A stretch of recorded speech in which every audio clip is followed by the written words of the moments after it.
but, you know, this is his favorite. Give it up for Chris Piehler!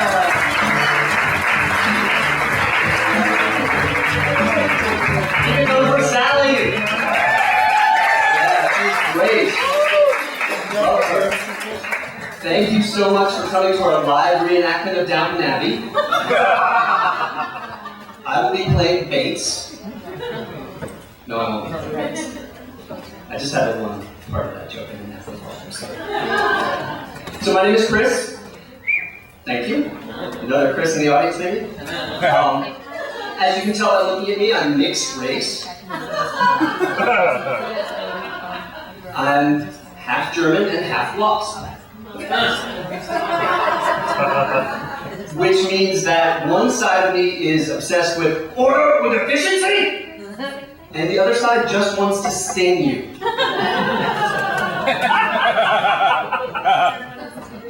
And being half German and half lost, I am also so pale that when I go out at night, I have to put on moon screen.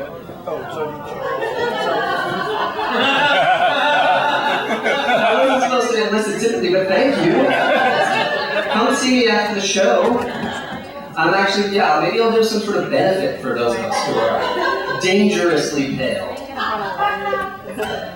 Growing up with a German father and a wasp mother, there was not a ton of physical affection in the house.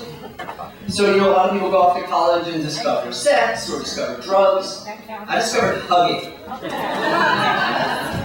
It blew my mind. So I grew up sort of on the cusp of the 80s and the 90s. Does anybody remember the 80s? Okay. So I can do my one bit of 80s material and it might work. So my strongest memory of the 80s was the time my brother wore 3 popped collars at once. It was unbelievable. He had a polo stuffed inside a rugby, stuffed inside an Oxford. It was the turducken of shirts. He's my hero. So in the 90s, I fell in love for the first time, and I fell in love with a total 90s girl. She had the Doc Martens, and the flannel shirt, and the beautiful blonde hair like Kurt Cobain. She was super hot, and she was super PC. So I remember one time I was trying to get her to make out with me, and I said, "You're the most amazing girl I've ever met." And she said, "Don't you call me girl. That's a word the patriarchy uses to push me down." And I said, "Okay, you're an amazing woman." And she said, "Don't you call me any word that ends in man." And I said, "Okay, you're an amazing, whoa person." And she said, "Don't you call me any word that ends in son." And I said, "Okay, you are an amazing whoper daughter." And she said, "Whoper daughter, I like that." And then we made out and listened to Sarah McLachlan. It was a really good day. So I'm a huge animal lover. Anybody else? Good. Thank you. Fellow human beings, I appreciate that. I used to have a cat and a dog, and there would be a lot of competition for attention. And the dog had the little puppy dog eyes, and the rolling over, and the licking your hand, and the cat had a lawyer.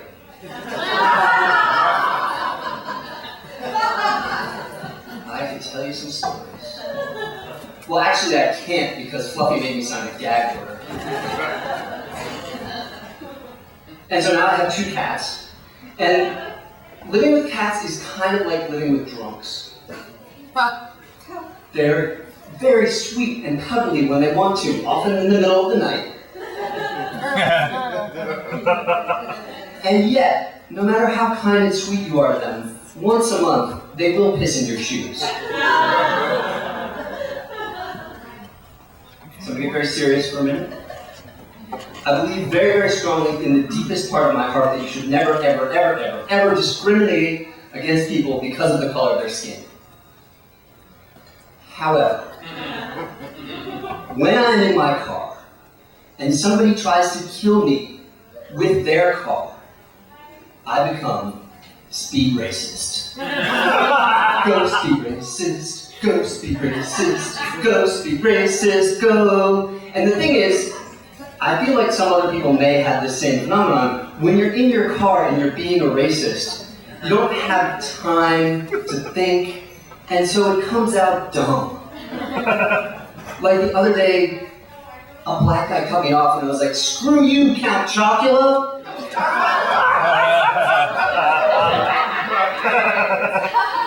That makes no sense at all. I mean, if you were from Middle Europe, somewhere in Middle Europe, and you were then sure, but it's just logic goes out the door when I get in the car. So I drive a blue Mini, so if you see me, just go the other way. So a lot of people are into texting, right? Everybody has their phones out, I see. And I'm sure, are you guys live tweeting Downton Abbey? Is that what's happening? Because I would, as soon as I get off stage, that's what I'm doing. So, texting is great, and people are really into it, people love the texting. I prefer subtexting.